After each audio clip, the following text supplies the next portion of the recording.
Graças ao Senhor por mais esse tempo que podemos ter juntos aqui, de adoração, de comunhão. Como é preciosa a reunião do povo de Deus, corpo de Cristo, família de Deus. Vamos pedir a ajuda do Senhor para esse tempo de meditação na palavra, mais uma vez.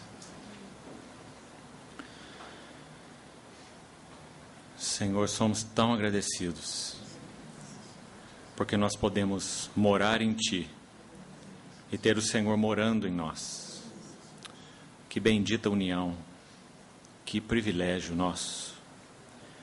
Pedimos ao Senhor que nesse tempo de reunião, essa verdade seja de igual maneira experimentada.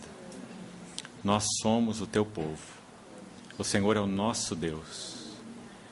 Senhor, nos ajuda nesse tempo.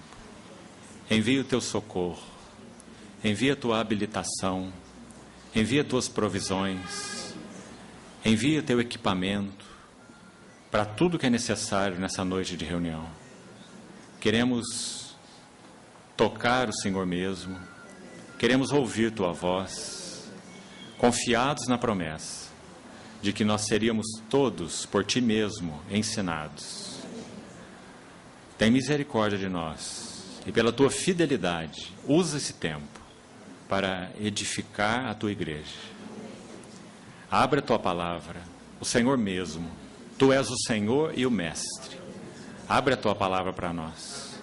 Somos Teus discípulos. Queremos aprender de Ti. Em nome de Jesus pedimos. Amém. Antes de entrarmos no encargo dessa noite, eu preciso fazer uma correção aqui. Quando citávamos ontem Gênesis 24, eu disse que Labão era o pai de Rebeca. Labão é irmão de Rebeca, que estava ali na casa quando ele mesmo saiu ao encontro de Eliezer, o servo de Abraão. O pai de Rebeca se chama Betuel. Então, só para corrigirmos essa falha, os irmãos me perdoem por isso. Vamos abrir nossas Bíblias no Evangelho de João. João, capítulo 14. Vamos seguir com o que nós, então, estamos compartilhando a respeito do ministério do Espírito Santo. João, capítulo 14, verso 17. João 14, 17.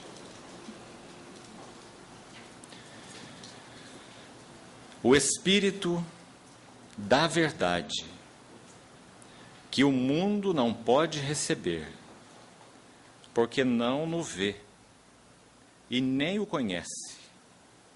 Vós o conheceis, porque ele habita convosco e estará em vós. Capítulo 15 do mesmo Evangelho, verso 26. João 15, 26.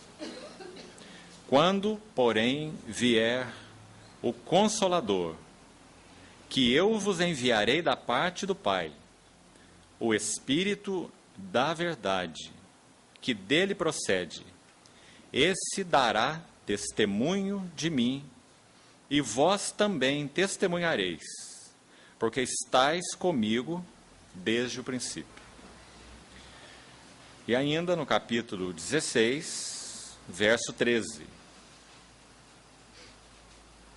Capítulo 16, verso 13. Quando vier, porém, o Espírito da verdade, ele vos guiará a toda a verdade, porque não falará por si mesmo, mas dirá tudo o que tiver ouvido e vos anunciará as coisas que hão de vir. Temos dito, então, desde o primeiro dia, que nosso encargo para esse tempo, até o final de semana, é compartilharmos a respeito de retermos a cabeça. O significado da expressão de Paulo em Colossenses 2,19. Reter a cabeça. E como já falamos, não há nenhuma pretensão em nós de esgotarmos esse assunto. Mas nós queríamos pontuar naquilo que entendemos ser encargo do Senhor, o que seria mais central nesse assunto do reter a cabeça. O que é necessário para que uma assembleia, retenha a cabeça?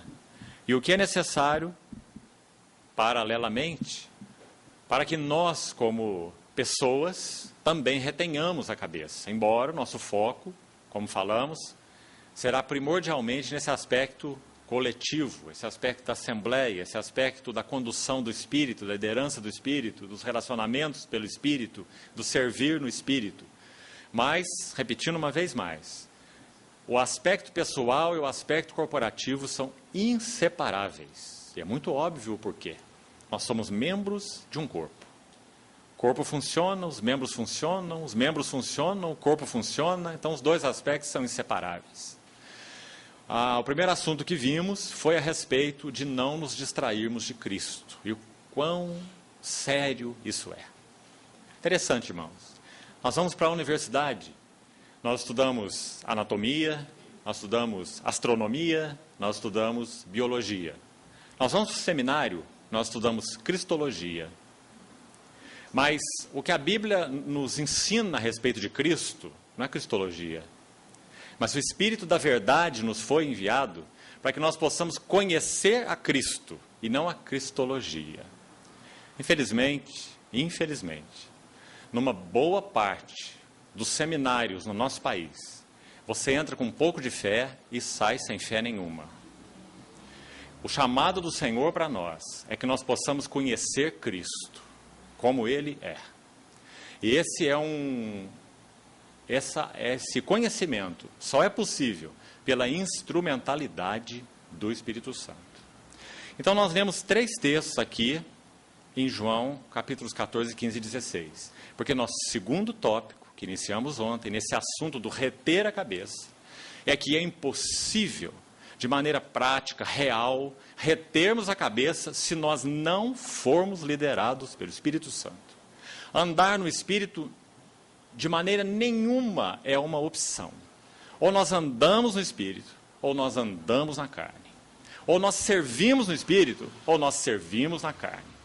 Não há outra maneira de respondermos a quem Cristo é e aos propósitos de Deus em Cristo, senão pelo Espírito. Ele foi enviado para isso. Então, irmãos, que necessidade temos que isso saia do texto, da teologia, da doutrina, isso seja uma realidade revelada aos nossos corações. A sublimidade, a necessariedade, a supremacia do ministério do Espírito Santo. Para que isso deixe de ser palavras, terminologia, e digo com toda reverência, deixe até mesmo de ser orações e passe a ser realidade. Não que nós não precisamos orar sobre isso. Quanto precisamos. Invocarmos ao Espírito Santo, orarmos pedindo a sua provisão, seu equipamento, sua assistência, seu ministério, sim, mas com realidade espiritual. Orando com realidade espiritual, sabendo quem Ele é, o que Ele faz, e sabendo, por experiência, em realidade, de que tudo é inútil se Ele não estiver presente, se Ele não falar, se Ele não puder iluminar os olhos do nosso coração.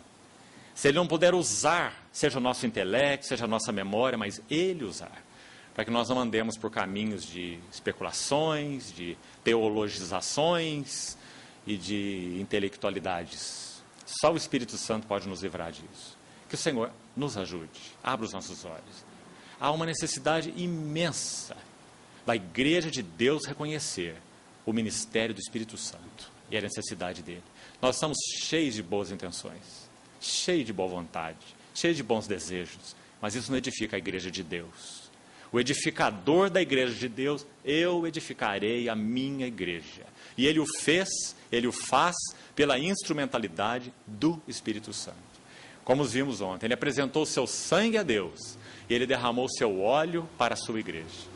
Para que então tudo aquilo que estava no propósito eterno do coração do Pai, pudesse ser realizado pelo Espírito Santo, enviado do céu.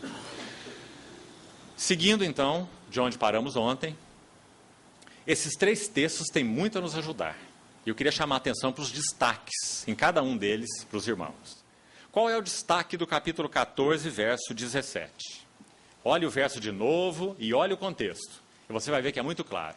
O destaque aqui são 3 gloriosas verdades a respeito de quem é o Espírito Santo e qual é o ministério do Espírito Santo. As 2 coisas, pessoa e obra do Espírito Santo. 3 gloriosas verdades e revelações aqui em João. Primeira, João 14, 17. Habitação do Espírito Santo. Essa é a ênfase aqui. Habitação do Espírito Santo.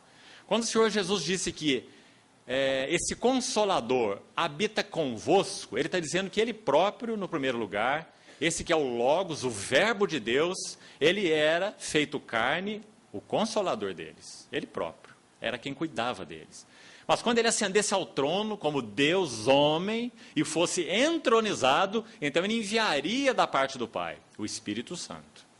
E esse então habitaria em nós. Então o convosco é acrescentado para o em vós. E que diferença importante é essa?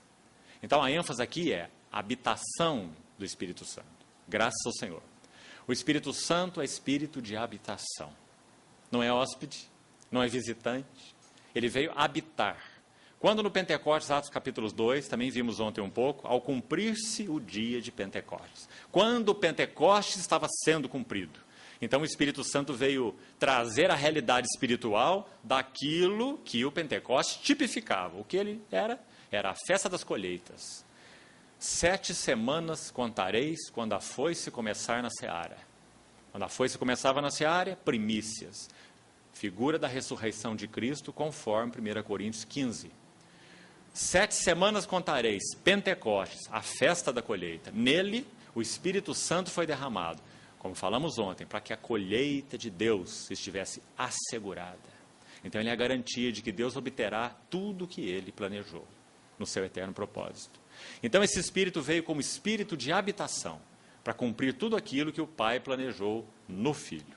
Espírito de habitação. Que maravilhoso privilégio esse. Ele veio morar. Ele veio fazer morada em nós. Segundo texto, João capítulo 15. E se você então notou, há 3 citações a respeito do Espírito Santo como Espírito da verdade. Uma em cada capítulo. 14, 15 e 16. Mesma expressão, Espírito da verdade. E sabemos que a maneira como João usa essa palavra verdade, ela tem a ver não apenas com a verdade objetiva. Inclui isso. Mas tem a ver, acima de tudo, com a realidade. Que, digamos então, é a verdade subjetiva. Uma coisa é a verdade objetiva. Outra coisa é a verdade como realidade subjetiva. Então, a ênfase maior de João é nesse segundo ponto. É a realidade, aquilo no que somos introduzidos e conhecemos. João enfatiza muito esse conhecer. Lembra quando ele começa a sua epístola? Apalpamos e vimos e contemplamos com respeito ao verbo de Deus. Esse é o conhecimento que João fala. É o conhecimento daqueles que viram, contemplaram, apalparam. Esse é o conhecimento de Deus no qual nós somos introduzidos pelo Espírito Santo. Não é um conhecimento intelectual. É um conhecimento de realidade. Inclui o aspecto intelectual, objetivo, mas acima de tudo é a realidade na qual nós fomos introduzidos. Então, em primeiro lugar, por que nós somos introduzidos na realidade? 3 vezes Espírito da realidade foi mencionado aí, como vimos. Espírito da realidade porque ele é Espírito de habitação, porque nós temos habitação do Espírito Santo, não é teoria alguma. O Espírito Santo veio fazer morada na casa do nosso ser e dos nossos corações. E como nós falamos isso cumpre a promessa tão especial do Velho Testamento. Ezequiel 36, de 26 a 28. A palavra diz assim: então eu aspergirei água pura sobre vós e ficareis purificados. De todas as vossas imundícies, de todos os vossos ídolos, eu vos purificarei. Dar-vos-ei um coração novo, um espírito novo, e porei dentro de vós o meu espírito. Para quê? Para que andeis os meus estatutos, observeis os meus juízos e os guardeis. A promessa. Porei dentro em vós o meu espírito. Mesma coisa Jeremias 31. garantindo que o Senhor faria uma nova aliança com o seu povo tão especial que ele escreveria nos seus corações suas leis. Nas suas mentes ele iria imprimi-las. E ele seria o nosso Deus, e nós seríamos o seu povo, por causa do Espírito de habitação. Joel capítulo 2, também citamos ontem, o texto que Pedro cita no Pentecostes, em Atos 2, quando ele prega. Eu derramarei o meu Espírito sobre toda a carne. Então, todos aqueles resultados da presença do Espírito Santo derramado do céu. Então, ele não é uma promessa, ele é a promessa. Aliás, é essa expressão que Pedro usa quando ele termina o seu sermão no Pentecostes. Quando ele conclui no verso 36 de Atos 2, dizendo assim: esteja absolutamente certa, toda a casa de Israel, que este Jesus, que vós crucificastes, Deus o fez Senhor e Cristo. E qual era a evidência que ele está no trono? Qual era a evidência que Deus o fez Senhor e Cristo? Qual é? O derramamento do Espírito Santo. Porque Pedro usa 4 vezes naquela mensagem de Atos 2. Isto é aquilo. Você já estudou o sermão de Pedro?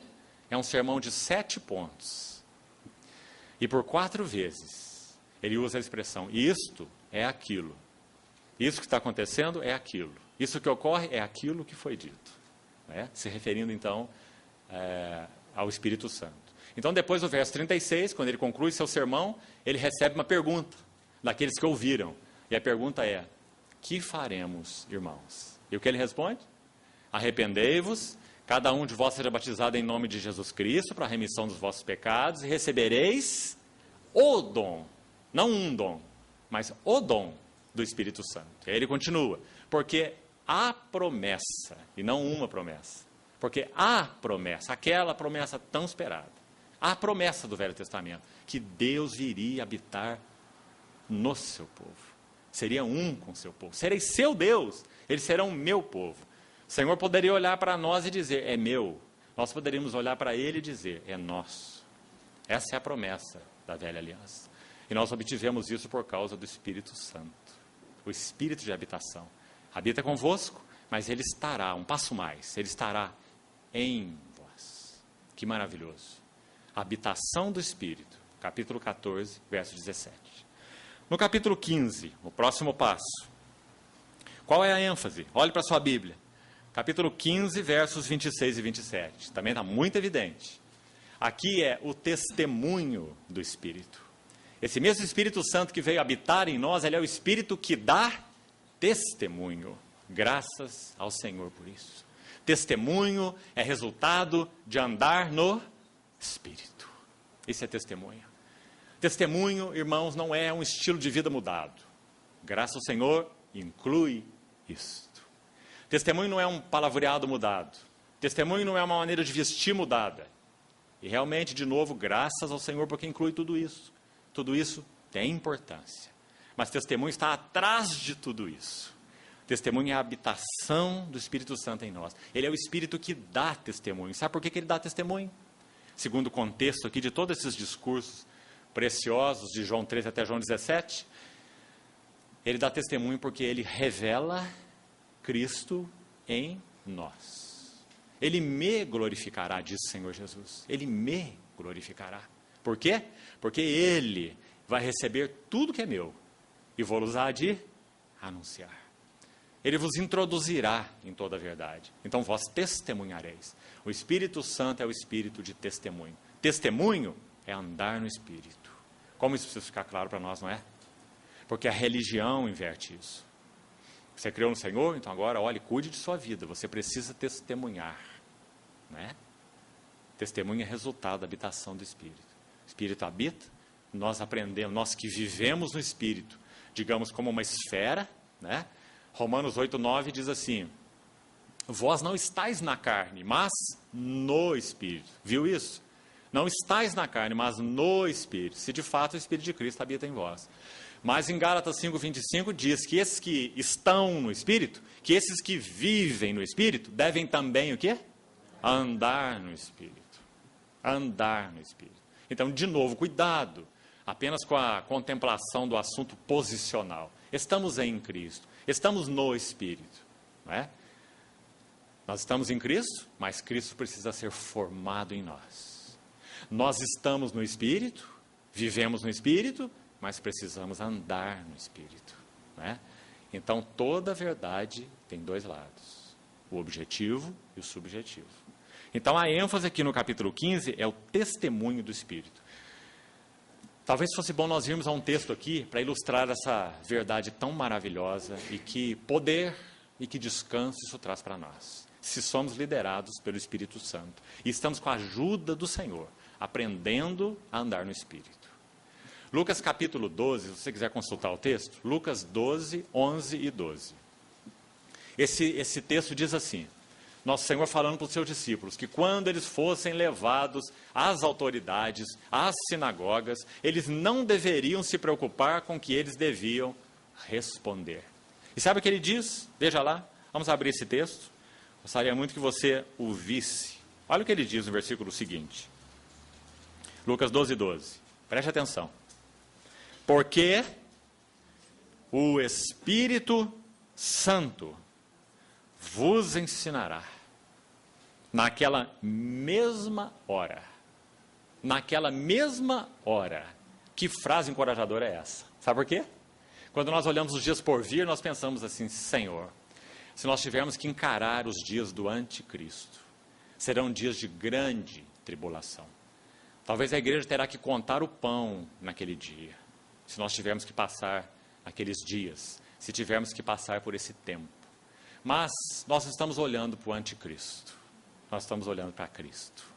Então, se nós tivermos que passar por esses dias, qual é a promessa do Senhor? Versículo 11, vamos andar um passo para trás. Quando vos levarem às sinagogas e perante os governadores e as autoridades, não vos preocupeis. Por quê? Porque o espírito de habitação, João 14, é o espírito de testemunho, João 15. Vós testemunhareis, porque estáis comigo desde o princípio, ele disse para os 12. Quando ele derrama o seu espírito no Pentecostes, ali está um candeeiro de 120 lâmpadas apagadas. Um candeeiro apagado não serve para nada.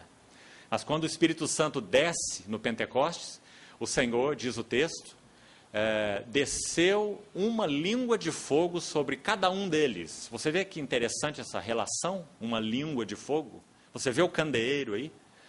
Então, naquelas 120 lâmpadas apagadas, que aguardavam a promessa do Pai, que de mim ouvistes, como disse o Senhor Jesus, esperai em Jerusalém. As 120 lâmpadas foram acesas no dia de Pentecostes. Candeeiro, testemunho, testemunho. Então, vós testemunhareis. Não vos preocupeis quanto ao modo por que respondereis, nem quanto às coisas que tiverdes de falar. Não é maravilhoso, irmão? Não é tremendamente encorajador? Porque o Espírito Santo vos ensinará, naquela mesma hora. Ele não vai dar uma cartilha antes. Ele vai ensinar naquela mesma hora. Para aqueles que são guiados pelo Espírito de Deus, que têm sido ensinados pelo Espírito de Deus, que andam segundo o Espírito de Deus, porque ele é o Espírito de fortaleza.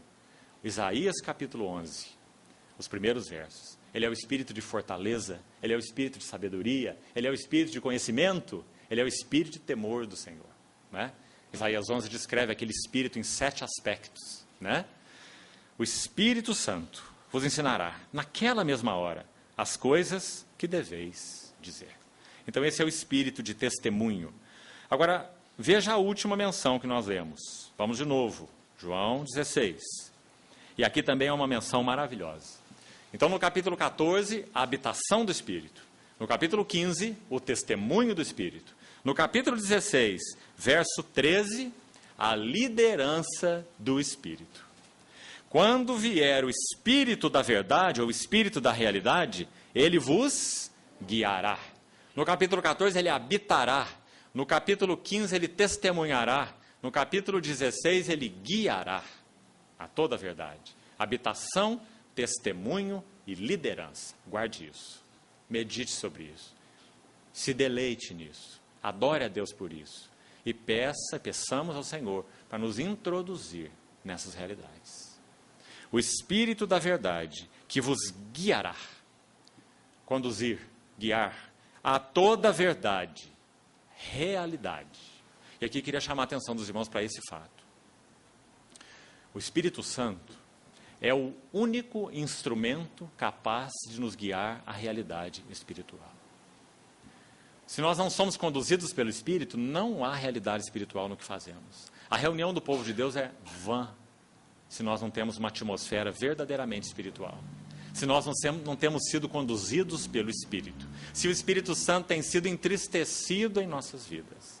Se o Espírito Santo tem sido apagado em nossas vidas, como diz Efésios e Tessalonicenses. Então a reunião do povo de Deus é vã. Os relacionamentos do povo de Deus é vão. Nada edifica. O serviço do povo de Deus é vão. Porque o único instrumento para realizarmos tudo isso é o Espírito da realidade. Porque ele nos introduz na realidade. Irmãos, esse assunto de realidade espiritual é tão penetrante. 1 Coríntios capítulo 2, talvez precisemos agora buscar a ajuda desse texto. 1 Coríntios capítulo 2 é um capítulo tão especial nesse assunto do Espírito da realidade. Muito penetrante. A partir do verso 5, Paulo começa a falar sobre uma sabedoria que é desconhecida dos poderosos deste século. 1 Coríntios, capítulo 2, verso 5 em diante. Ele vai dizer que essa sabedoria nenhum dos poderosos deste século conheceu. Se eles a tivessem conhecido, jamais teriam crucificado o Senhor da glória. Agora, olhe para a sua Bíblia. Ele diz assim que sabedoria é essa que nenhum dos poderosos deste século conheceu. No verso seguinte, ele fala que essa sabedoria nem olhos viram. Versos 9, verso 10, nem ouvidos ouviram, e nem jamais penetrou em coração humano, porque é o que Deus tem preparado para aqueles que o amam. Esse é o verso 9, não é? Agora o verso 10 apresenta um contraste tão maravilhoso com o 9, porque o 9 é como um mistério selado, não é? Nem olhos viram, nem ouvidos ouviram, a gente jamais penetrou em coração humano. Mas o que diz o 10? O 10 entra com um maravilhoso Mas o quê? Mas Deus nolo revelou. Nolo o quê? O verso anterior. O que é esse nolo? Aquilo que foi citado no verso anterior. O que o olho não viu, o que o ouvido não ouviu e o que jamais penetrou no coração humano. Deus nolo. Qual a palavra agora? Revelou. Vamos parar um pouquinho nela, para que nós apreciemos o significado desse ponto que temos compartilhado, a liderança do Espírito Santo, para que tenhamos o real encabeçamento de Cristo, em realidade, não em teoria. Cristo é o Senhor, Cristo é o cabeça, em realidade, não apenas em confissão. Revelação. Deus nolo revelou. Irmão, creio que se você buscar no Novo Testamento, em especial no Novo Testamento, também no Velho, por exemplo, no Salmo 119. É um bom lugar para você consultar. Mas se você buscar, então, esses textos do Novo Testamento sobre revelação, onde ele contém essa palavra, revelação, e o Salmo 119, você facilmente vai chegar a uma conclusão. O que é revelação? Revelação é uma abertura do reino da realidade espiritual. Pelo Espírito Santo, porque ninguém faz isso a não ser Ele, só Ele. Abertura do reino da realidade espiritual, pelo Espírito Santo. Realidade espiritual reunida na pessoa de Cristo. Isso é revelação. Revelação não é passe de mágica. Revelação é uma instrumentalidade do Espírito Santo abrindo o reino da realidade espiritual. Ao reino animal, ao reino vegetal, ao reino mineral, ao reino natural e ao reino espiritual. Quem não nascer de novo não pode ver o reino de Deus. Quem não nascer de novo não pode entrar no reino de Deus. Esse é o reino da realidade espiritual. E segundo o contexto que nós estamos citando de João 3, quem que nos leva a ver o reino de Deus e a entrar no reino de Deus? Está muito claro lá, não está? Quem não nascer da água e do Espírito. Porque o que é nascido da carne é carne. Sempre será carne. Carne educada, mas carne. Carne social, mas carne. Né? Carne instruída, carne intelectual, mas carne. O que é nascido da carne é carne. Porque é uma outra esfera, completamente separada da carne. É a do Espírito. Nós só podemos ser introduzidos nela pelo Espírito. Então, irmãos, que nossos joelhos se dobrem diante do Senhor. E que nós percamos todo orgulho espiritual, toda soberba. Lembra Davi quando ele conclui o Salmo 19? Ele fala da grandiosidade da criação nos primeiros versos. Isaac Newton gostava muito desse salmo. Porque ele dizia, você sabe que Isaac Newton foi um cristão. Ele dizia que Deus deu para ele o privilégio de estudar as 2 galerias de arte de Deus. Ele se converteu aos 40 anos. Então ele diz, durante 40 anos estudei a primeira galeria de arte, a sua criação. E ele morreu com 80 anos. Ele diz que Deus deu mais 40 anos para ele estudar a outra galeria de arte, a sua palavra. Então o Salmo 19 começa com a sua criação. Os céus manifestam a glória de Deus e o firmamento anuncia as obras das suas mãos. Mas depois no versículo 7 ele entra com a outra galeria de arte de Deus, que é a sua palavra. Ele diz, a lei do Senhor é perfeita e restaura a alma. O testemunho do Senhor é fiel e dá sabedoria aos simples. Então essa é a outra galeria de arte de Deus.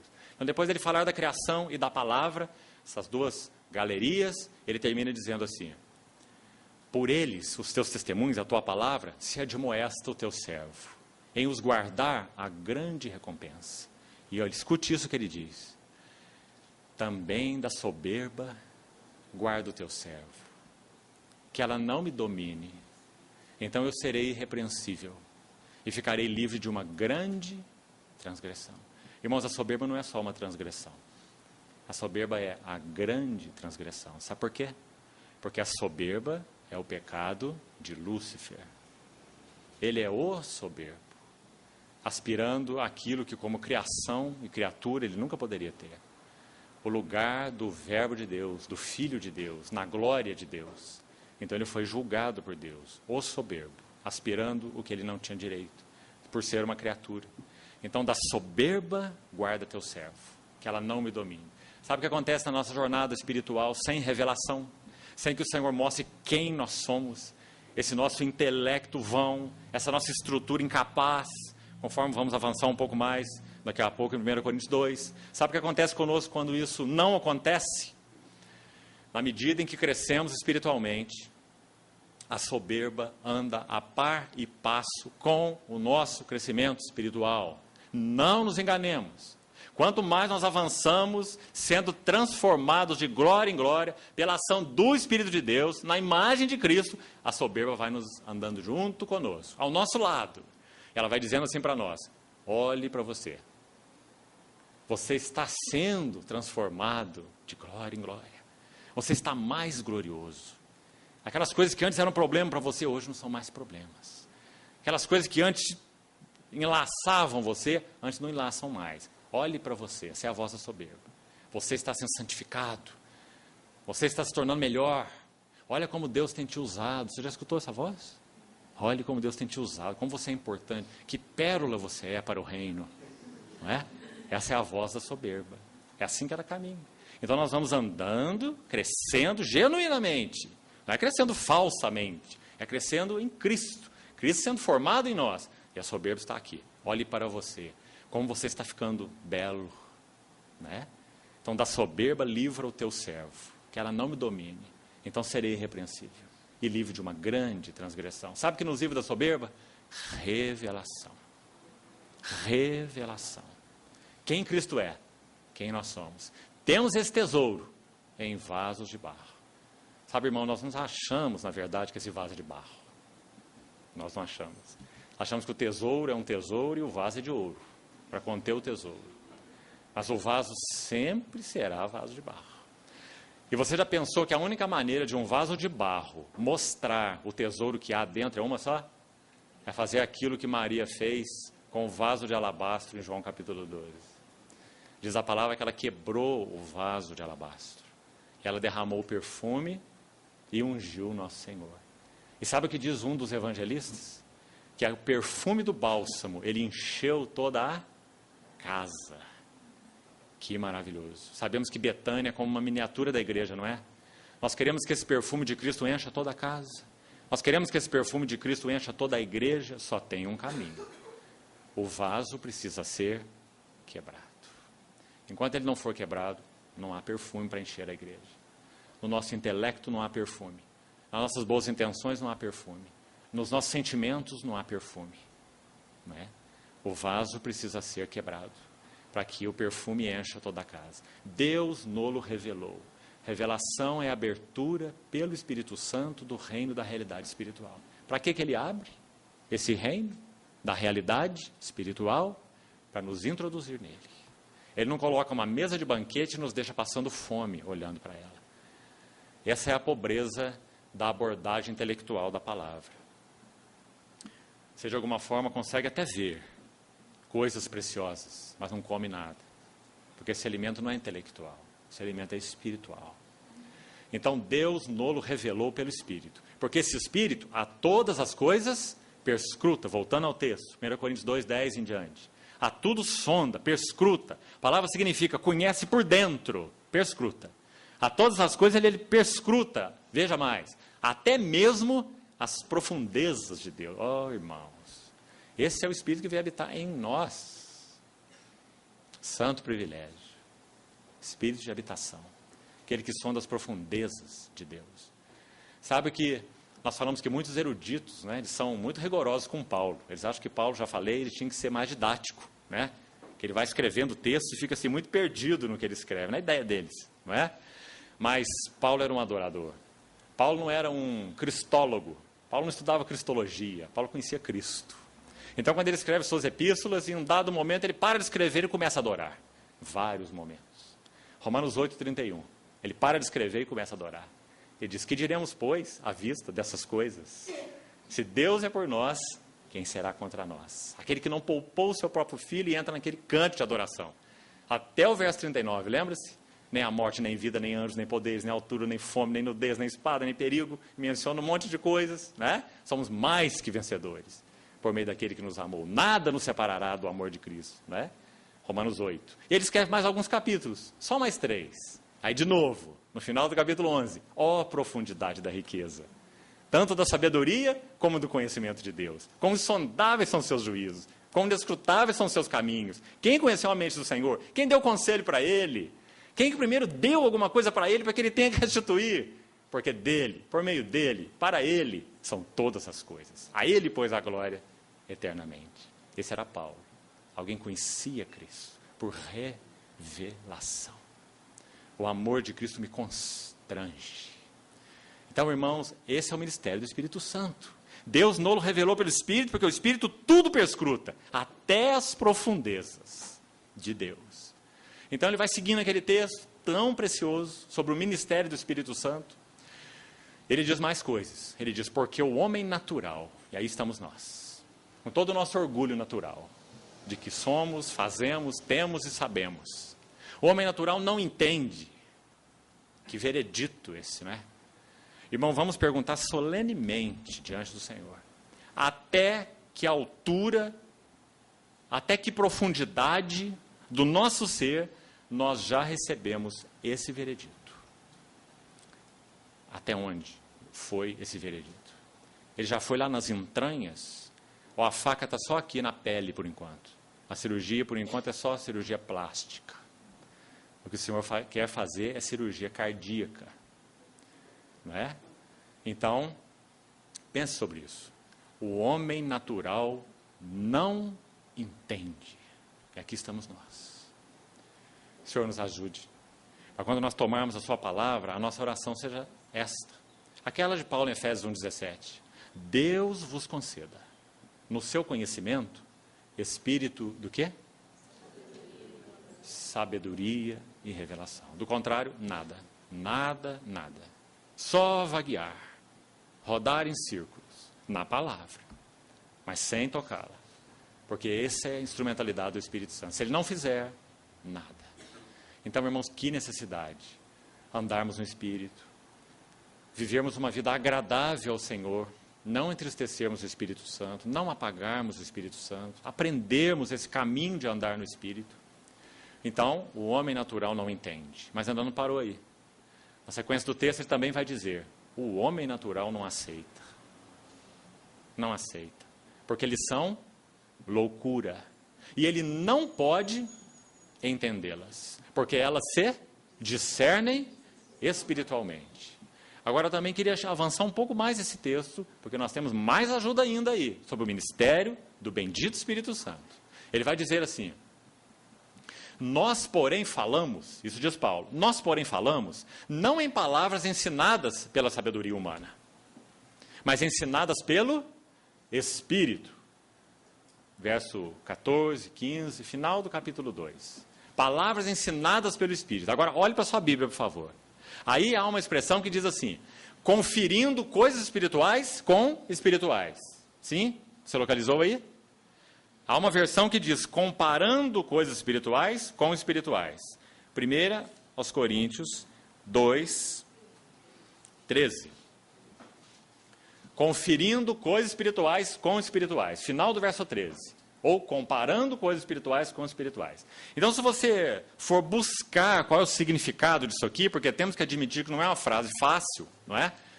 Traduza isso aí na linguagem em português. Como é que você entende? O que significa isso? Paulo está dizendo, nós falamos com palavras ensinadas pelo Espírito, comparando as coisas espirituais com as coisas espirituais. O que isso quer dizer? Então, se você for buscar, for estudar, avaliar, você vai chegar à conclusão. Muito maravilhosa. O que Paulo disse, a linguagem aqui é, ele está dizendo que o Espírito Santo concedia para ele, porque ele disse, disso falamos, então ele está se referindo a esse ministério pelo Espírito que ele tinha, disso falamos, vestindo, comparando coisas espirituais com espirituais. A ideia é, vestindo em uma linguagem adequadamente espiritual, as verdades espirituais. Não é maravilhoso isso? Às vezes nós nos perguntamos assim, e penso que todos nós já tivemos essa experiência. Nós falamos assim, o Senhor falou tanto ao meu coração. O Senhor me concedeu o tocar a realidade espiritual. Mas eu não sei dizer para você exatamente nenhuma palavra do que o Senhor me falou. Né? Não sei explicar isso, não sei traduzir isso. Isso não é uma experiência de muitos de nós. Porque na medida em que a cruz opera em nós, não a cirurgia plástica, mas ela vai mais fundo. Então, a alma é separada do espírito, dividindo alma de espírito, juntas e medulas, apta para discernir pensamentos e propósitos do coração. Então, na medida que o trabalho da cruz vai se aprofundando em nós, nós vamos conferindo coisas espirituais com espirituais. Em outras palavras, traduzindo a realidade do reino espiritual em linguagem espiritual. E que coisa importante é essa na questão, especialmente do ministério, como Paulo diz aí, não é verdade? Nós não podemos usar palavras inadequadas para traduzir a realidade espiritual. E quantas vezes usamos? E quantas vezes nem palavras temos, né? Então aqui é mais um aspecto do ministério do Espírito Santo, graças ao Senhor. Ele vai nos ensinar a linguagem adequada, as palavras adequadas, para traduzir a realidade espiritual que está em Cristo. As realidades do reino espiritual. Essa é uma garantia que nós temos pelo ministério do Espírito Santo. Quanto mais a cruz nos dividir, separando alma de espírito, sondando nossas mentes e nossos corações. Quanto mais aprendemos a andar no Espírito, mais isso será a realidade, uma maravilhosa realidade. Porque então isso se traduzirá em eficiência, né? Com a ajuda do Espírito Santo. Então ele poderá operar através da linguagem, através das palavras, através desse comunicar, não é? Como ele fazia através de Paulo, dos seus cooperadores, de todos os apóstolos.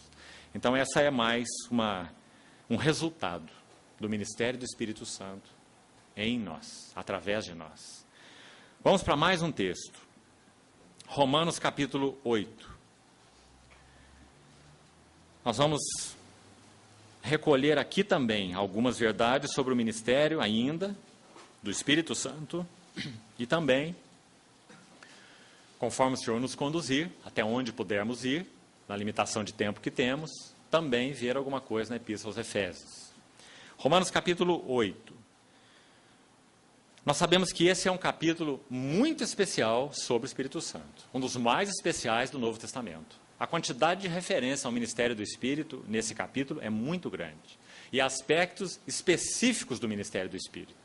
Ele é o espírito de intercessão, Romanos 8, 26. Não sabemos orar como convém, ele intercede por nós. Ele é o espírito de filiação, porque ele veio a nós para a adoção de filhos, outra verdade importantíssima, que também já tocamos de leve nela.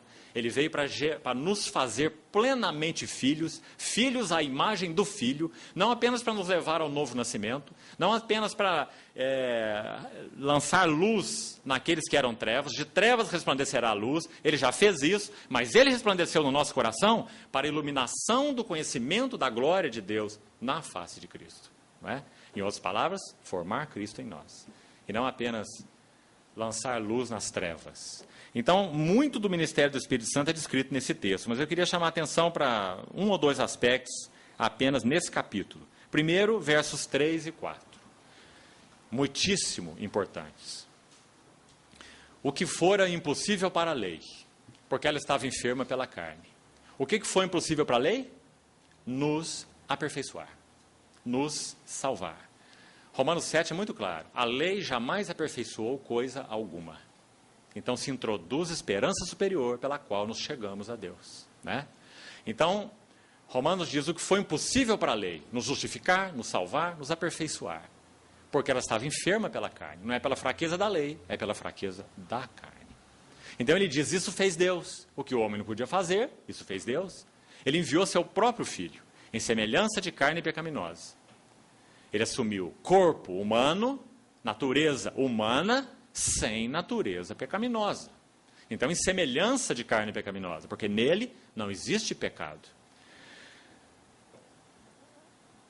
Enviou o seu Filho em semelhança de carne pecaminosa e no tocante ao pecado, a ideia aí é em relação ao pecado, ou por causa do pecado, e com efeito condenou Deus na carne de Cristo, né? Uma carne sem pecado, então condenou Deus na carne dele o pecado. Agora olha o verso 4, por que Deus fez isso? Então, verso 3, obra de Cristo, verso 4, obra do Espírito, verso 3, sangue, verso 4, óleo.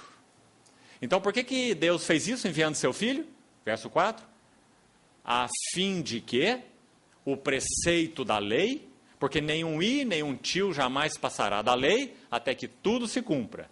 O fim da lei é Cristo, fim é cumprimento, para a justiça de todo aquele que crê. Né? Isso é justificação, isso é Romanos 5, não é Romanos 8. Romanos 5 é justificação em Cristo. Romanos 8 é andar no Espírito. É para que tudo aquilo que é verdade em Cristo seja verdade em nós. Nós que já fomos justificados em Cristo, precisamos da justiça de Cristo formada em nós. E isso é a ideia bíblica de santificação. Santificação é a justiça de Cristo formada em nós. Mas justificação é a justiça de Cristo imputada a nós. Aquele que não conheceu o pecado, Deus o fez pecado por nós. Cristo é o santo de Deus e o nosso pecado foi imputado sobre ele, não nele. O pecado nunca se entrou em Cristo. Cristo não encarnou o pecado. Cuidado com as palavras.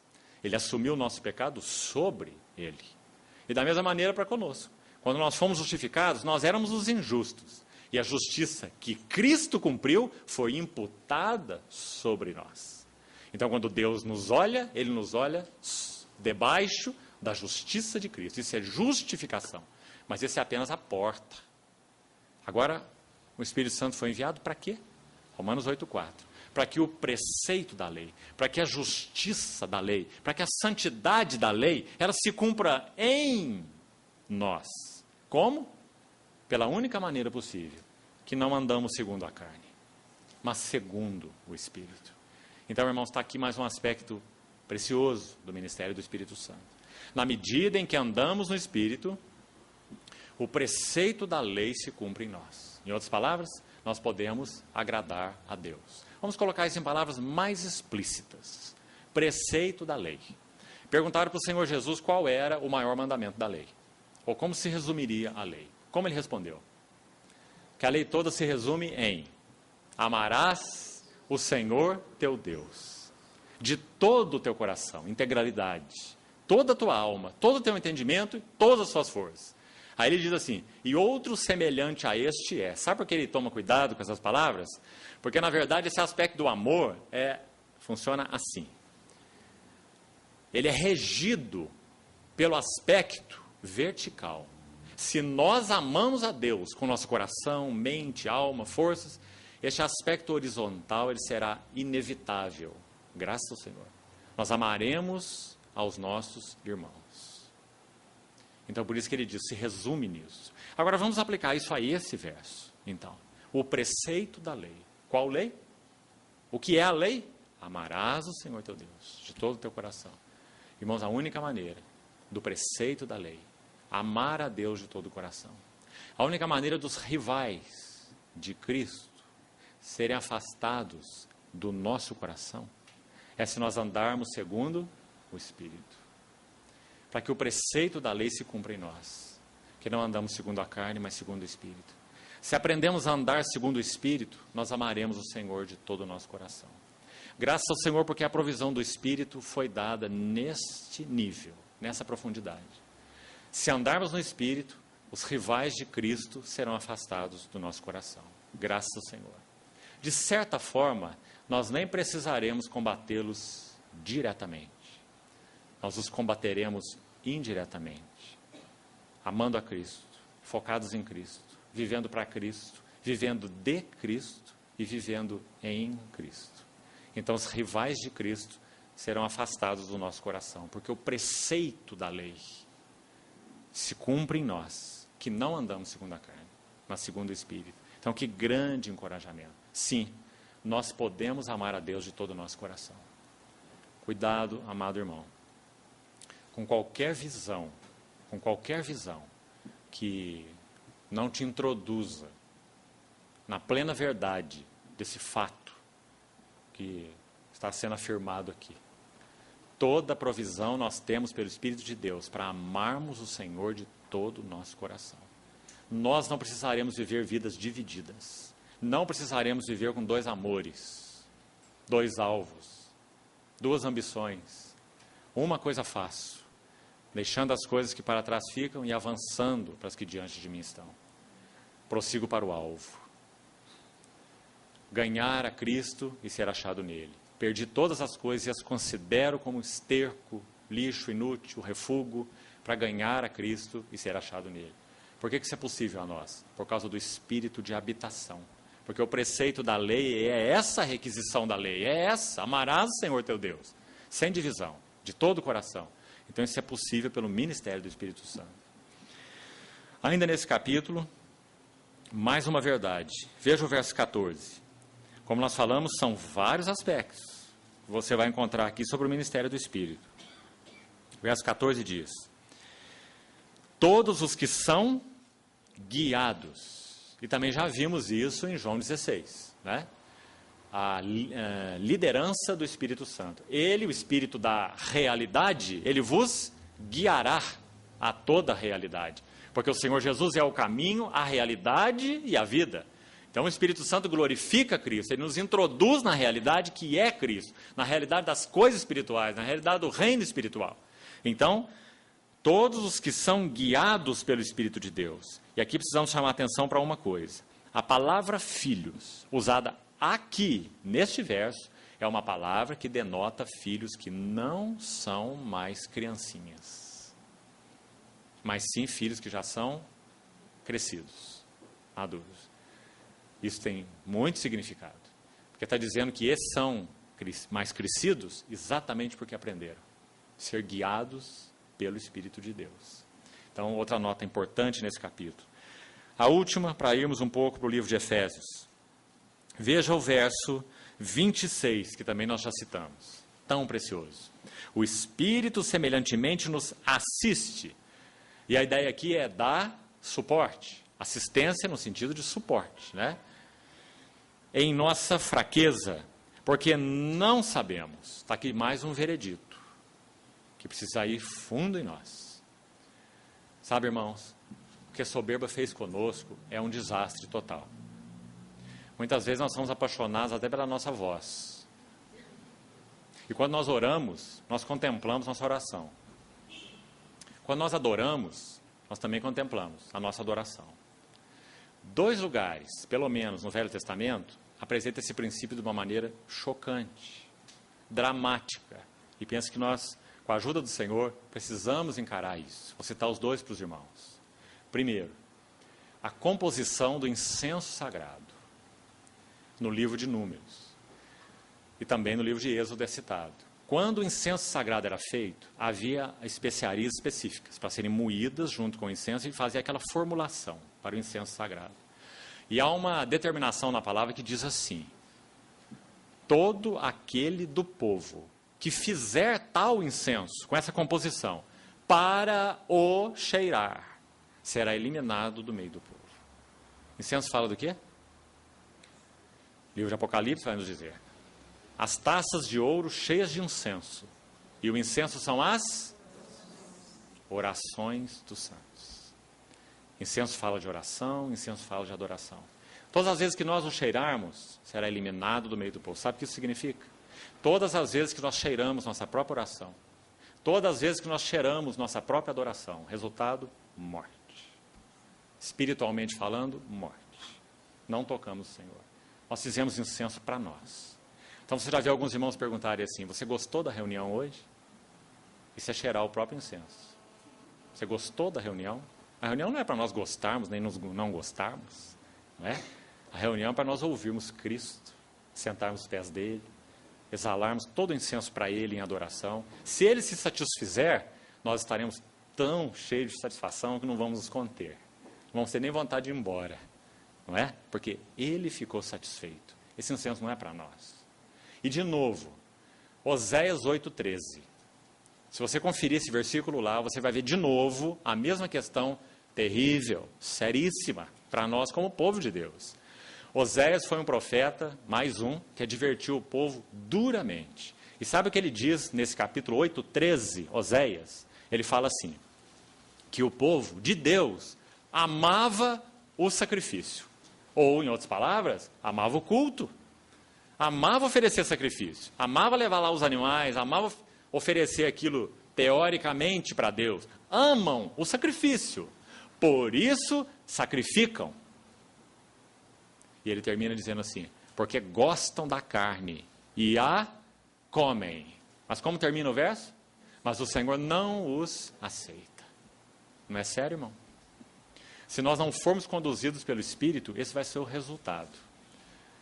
Nós amamos o culto e por isso cultuamos. Gostamos da carne e a comemos. Gostamos tanto de sentar e ouvir a palavra, gostamos tanto do louvor, gostamos tanto de ver uns aos outros, gostamos tanto disso, gostamos tanto daquilo, amam o sacrifício, por isso sacrificam. Gostam da carne e a comem, mas o Senhor não os aceita. Porque esse sacrifício não é oferecido para nós, é oferecido para Ele. Então, se o Espírito Santo não nos habilitar, nós não podemos cultuar a Deus de modo aceitável. Nós só podemos cultuar no Espírito. Os verdadeiros adoradores que o Pai busca, adorarão o Pai em espírito e em realidade. Então, irmãos, por isso nós falamos, essa sentença de morte precisa ir mais fundo nas nossas vidas, todos nós. Mais fundo, muito fundo, para que nós saibamos e recebamos esse veredito. Nada. A única coisa que agrada o Pai é Cristo. Cristo formado em nós, Cristo revelado a nós. Então, esse é um princípio muito importante. Por isso o Espírito nos assiste, nos dá suporte em nossa fraqueza, porque não sabemos orar como convém. Podemos achar que sabemos. Aprendemos a fraseologia, né? Aprendemos a maneira certa de falar, até entonação de voz nós aprendemos, não é? Quando você conhece assim vários irmãos, se reúnem em contextos diferentes, você vê como isso molda as pessoas.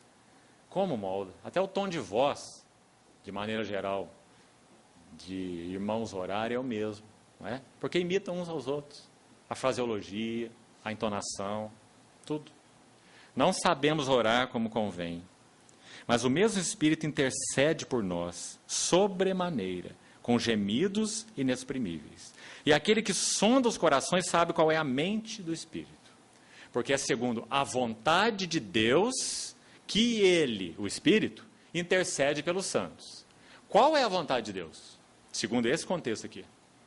O Espírito Santo, quando nós oramos no Espírito, quando nós oramos pelo Espírito, Paulo em Efésios 6, quando ele termina de descrever a armadura de Deus, no verso 18 de Efésios 6, ele diz, orando no Espírito.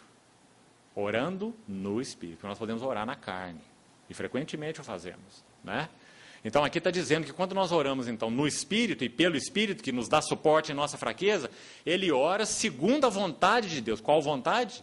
Está lá no verso 29. A vontade é que esses que ele predestinou, eles sejam conformados à imagem do seu Filho, para que ele seja o primogênito entre muitos irmãos. Então, graças ao Senhor pela habilitação do Espírito Santo na oração. Graças ao Senhor porque muitas das nossas orações não foram ouvidas. Graças ao Senhor. Há um salmo que diz assim: o Senhor concedeu o que eles queriam, se referindo ao povo no deserto quando pediu carne. O Senhor concedeu o que eles queriam, mas fez a sua alma definhar. Né? O problema quando oramos é que Deus às vezes responde. Né? Então quando nós orarmos, nós temos que orar adequadamente, em nome de Jesus, conhecendo a vontade de Deus. Porque quando nós oramos fora da vontade de Deus, muitas vezes Deus responde. Ele concede o que nós desejamos, para que aquilo sirva de disciplina para nós. Então o povo comeu carne, e os irmãos sabem o que aconteceu. Até a carne extravasar pelos dentes deles. Não trouxe nenhuma satisfação, trouxe morte, juízo. Não é? Então aqui de novo nós temos uma advertência solene. Nós temos que tomar cuidado com nossas palavras. A nossa primeira oração deve ser: Senhor, revela-nos a tua mente, o teu coração, para que nós possamos orar pelo Espírito. Oração não começa com falar. Oração começa com ouvir. Oração não começa na boca, começa no ouvido. Nós começamos a oração pela boca. Né? O carneiro da consagração, em Levítico 8, ele era um carneiro muito especial, né? Enquanto ele estava no pasto, ele era o carneiro que come grama. Mas a hora que ele foi separado para aquele sacrifício, ele ganhou um nome tão lindo. Se você fosse carneiro, você não gostaria de ter esse nome? O carneiro da consagração. Não é? Levítico 8 fala sobre ele. Levítico 8, 22. Quando esse carneiro era sacrificado, ele tinha um propósito específico. Ele não é carneiro de holocausto, não é carneiro de oferta pelo pecado, é carneiro da consagração. Ele vai tipificar a consagração. Por isso ele tem esse nome. Então o que é a consagração? Em primeiro lugar, a consagração é separação, porque aquele carneiro era morto. Morto. Tudo que nós consagramos ao Senhor, em primeiro lugar, ele mata, porque não tem valor em si mesmo para ele. Né? Então nós apresentamos nossos corpos como um sacrifício vivo. O que ele faz? Mata. Depois de matar, ele tira o couro. Isso é consagração. Ele esfola. Esfolar é tirar o couro. Por quê? Porque ele quer conhecer nossas entranhas. Isso não é maravilhoso, irmãos? Nossa vida é hipócrita porque nossas entranhas são encobertas. Mas quando nossas entranhas são descobertas, à luz daquele a quem temos de prestar contas, diante do qual todas as coisas estão nuas e patentes, então nós ganhamos integralidade espiritual. Então ele esfola, ele tira o couro. Depois de tirar o couro, ele abre no meio. E aí ele tira as entranhas. E conforme o sacrifício, ele faz uma coisa ou outra. Ele lava o rim, ele lava o fígado, queima uma parte, outra parte é comida, conforme o sacrifício e conforme a finalidade. Alguns eram todos queimados, como o holocausto. Né? E isso é consagração. Consagração, em primeiro lugar, é separação. É morte. Morte para aquilo que não é Deus. Morte para o mundo. Mortos, Romanos 6, considerai-vos, pois, mortos para o pecado, mas vivos para Deus em Cristo Jesus. Isso é consagração. Mas tem mais. Aquele sangue, parte daquele sangue do animal era recolhido numa bacia. E aí vem a ordem da aplicação da morte, ou do sangue. Em primeiro lugar, o sangue era aplicado no lóbulo da orelha direita do sacerdote. O que significa que aqui começa o assunto da consagração. Depois era aplicado no polegar da mão direita. Tudo o que fazemos, tudo com o que nos envolvemos. Ah, irmão, quão sério é esse assunto da consagração. Que o Espírito de Deus nos ajude. Quanto nós nos envolvemos de coisas que não têm a ver com o Senhor. A maioria são lícitas, mas não nos convém. São lícitas, mas não edificam. São lícitas, mas nos dominam. Não é? Então, ouvido. E depois, polegar da mão direita. Obras, tudo que fazemos. Inclusive obras para Deus, como costumamos chamar. Né? E depois o polegar do pé direito. O que significa isso? Caminhos. Todos os caminhos que nós andamos devem ser resultado da direção do Senhor que nós recebemos. Do contrário, não ande. Se você não sabe o que faz, não faça nada. Portas não são oportunidades. Portas são testes. O Senhor abre muitas portas para que nós não entremos por elas. Porque as portas revelam o nosso coração. Mas nós não pensamos assim. Nós pensamos que todas as portas abertas são bênçãos. Nem sempre. Muitas são maldição. E o Senhor quer testar os nossos corações. Então que nós aprendamos a ouvir o Senhor e andar segundo o Espírito, e não segundo as portas ou as oportunidades. Então, graças ao Senhor, esse é mais um aspecto do ministério do Espírito Santo. Agora vamos mais uns minutos, nosso tempo está praticamente no fim. Vamos para um texto só mais na Epístola aos Efésios, e vamos ter que concluir aqui.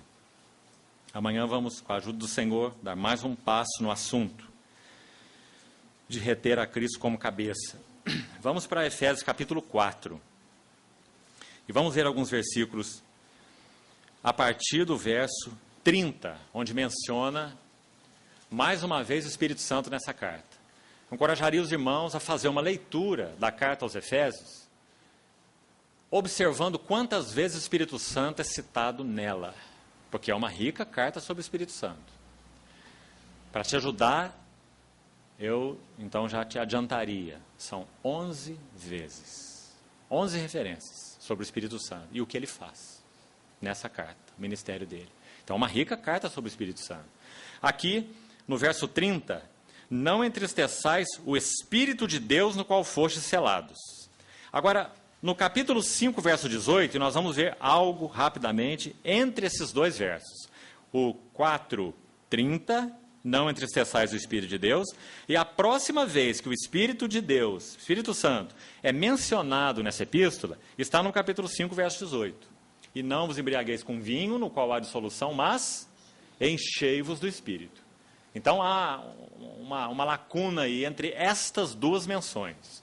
E se você estudar o que existe aí dentro desse espaço, é muito ajudador no sentido do ministério do Espírito Santo na vida relacional da igreja. Então ele começa dizendo assim: não entristeçais o Espírito de Deus no qual fostes selados. Está aqui mais um aspecto do ministério do Espírito Santo maravilhoso. É uma ideia já repetida aqui em Efésios, então a segunda vez. Ela já apareceu no capítulo 1, verso 13, a primeira menção do Espírito Santo. Quando diz que depois que ouvimos a palavra da verdade, o evangelho da nossa salvação, tendo nele crido, nós fomos selados com o Espírito Santo da promessa.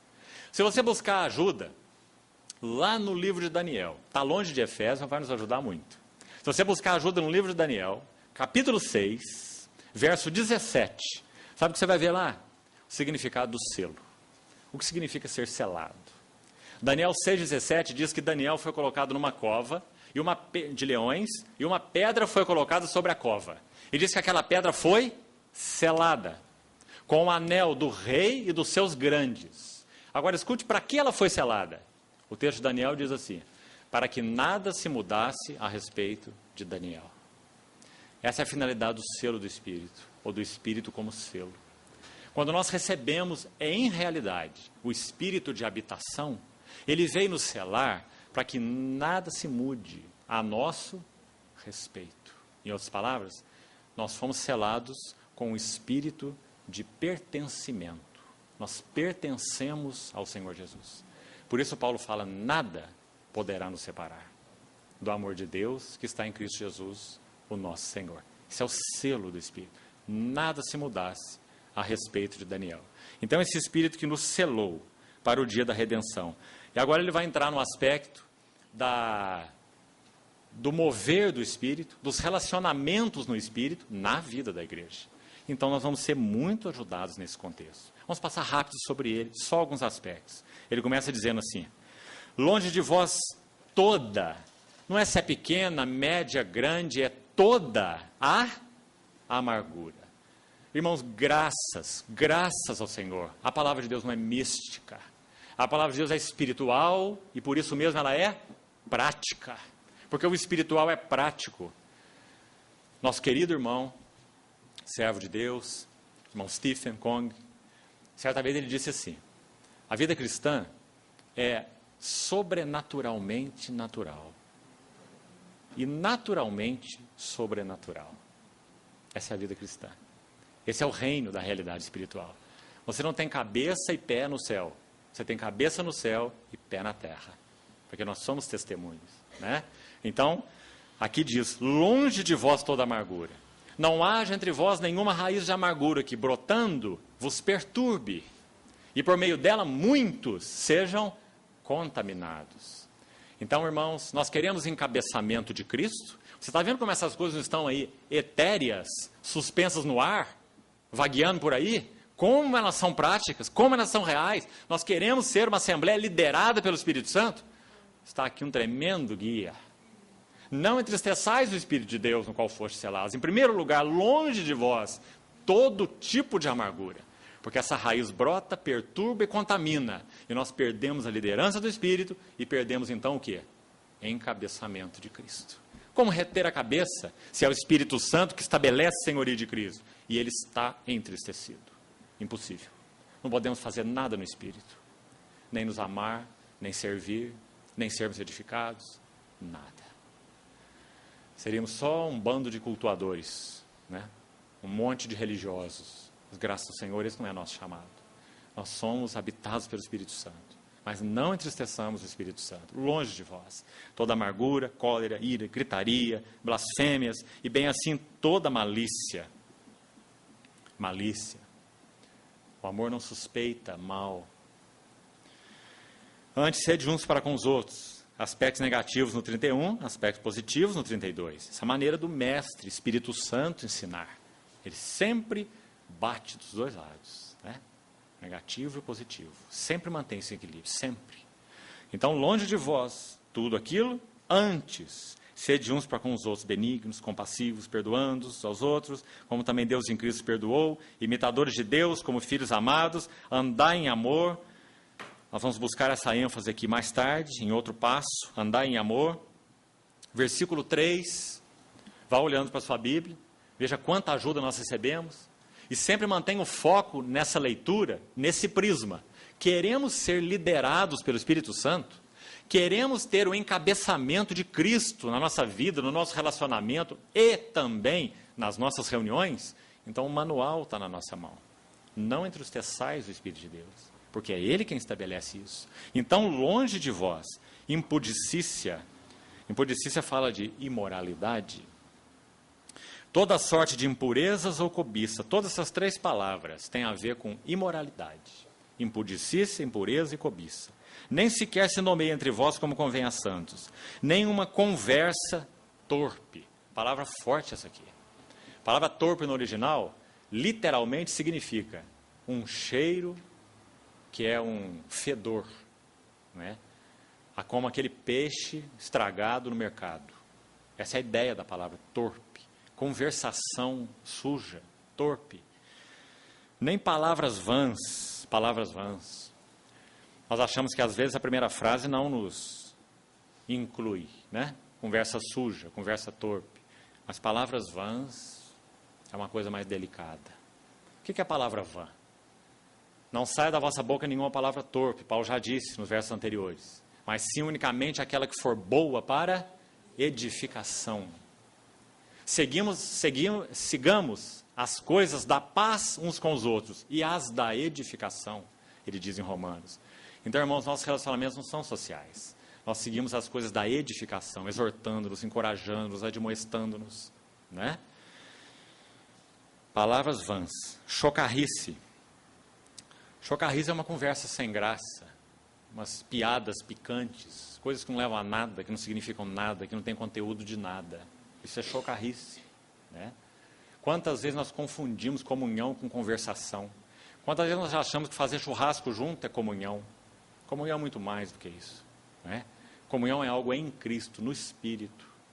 Então, conversação torpe, palavras vãs, chocarrices, coisas essas inconvenientes.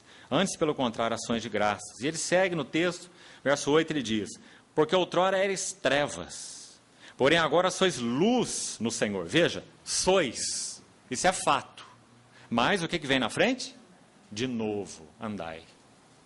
Andai como filhos da luz. Se nós somos o que somos, então andemos de acordo com o que somos. Porque o grande chamamento da vida cristã é nós nos tornarmos, na experiência, aquilo que nós já somos em Cristo. né? Esse paradoxo. Tornarmos-nos o que já somos. Nós desfrutamos as primícias daquilo que nós esperamos. Então, esse texto, entre as duas referências ao Espírito Santo, vão nos ajudar muito no assunto da liderança do Espírito Santo, para que Cristo possa ser cabeça no nosso reunir, no nosso relacionar, no nosso servir. Então, essas duas menções, 4:30 e 5:18, o que há entre elas é de muita ajuda no assunto da liderança do Espírito. E é claro que nós precisamos tomar esse texto e ir aos pés do Senhor. Sonda-me, ó Deus. O que em nossa vida, o que em minha vida, claro que essa oração é pessoal, mas também ela é corporativa. O que em minha vida, o que em nossa vida tem entristecido ao Espírito Santo. Tem oferecido resistência para que ele possa fazer mais, ir mais longe, revelar mais, ganhar mais, formar mais, conquistar mais. Venha o teu reino, faça-se a tua vontade, aqui na terra, assim na terra, como ela é feita no céu. O Espírito de realidade foi enviado para isso, para trazer a realidade do reino do céu para nós aqui na terra. Irmãos, nos ajude o Senhor a contemplarmos isso. Graças ao Senhor, essas coisas não são teóricas.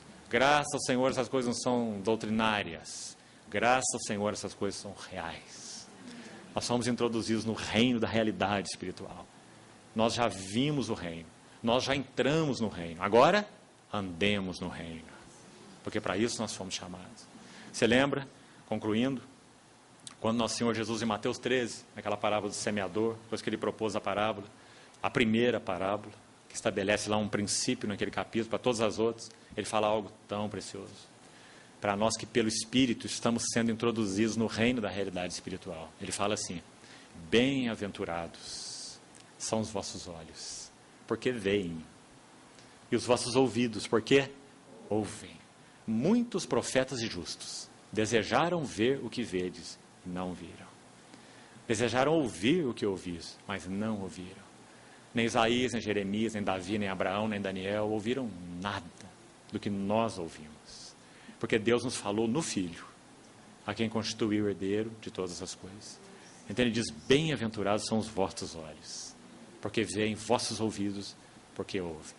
Graças ao Senhor, nós somos um povo de olhos abertos e de ouvidos abertos. Então ajude-nos o Senhor a conservar isso, honrando o Espírito Santo. Ele não é uma coisa, nem um poder, nem uma influência. Ele é pessoa divina. Ele veio habitar na igreja para nos introduzir no reino da realidade espiritual, habitando, dando testemunho e guiando a toda a verdade, porque ele é o Espírito da verdade. Então, graças ao Senhor por isso. Amém. Vamos orar.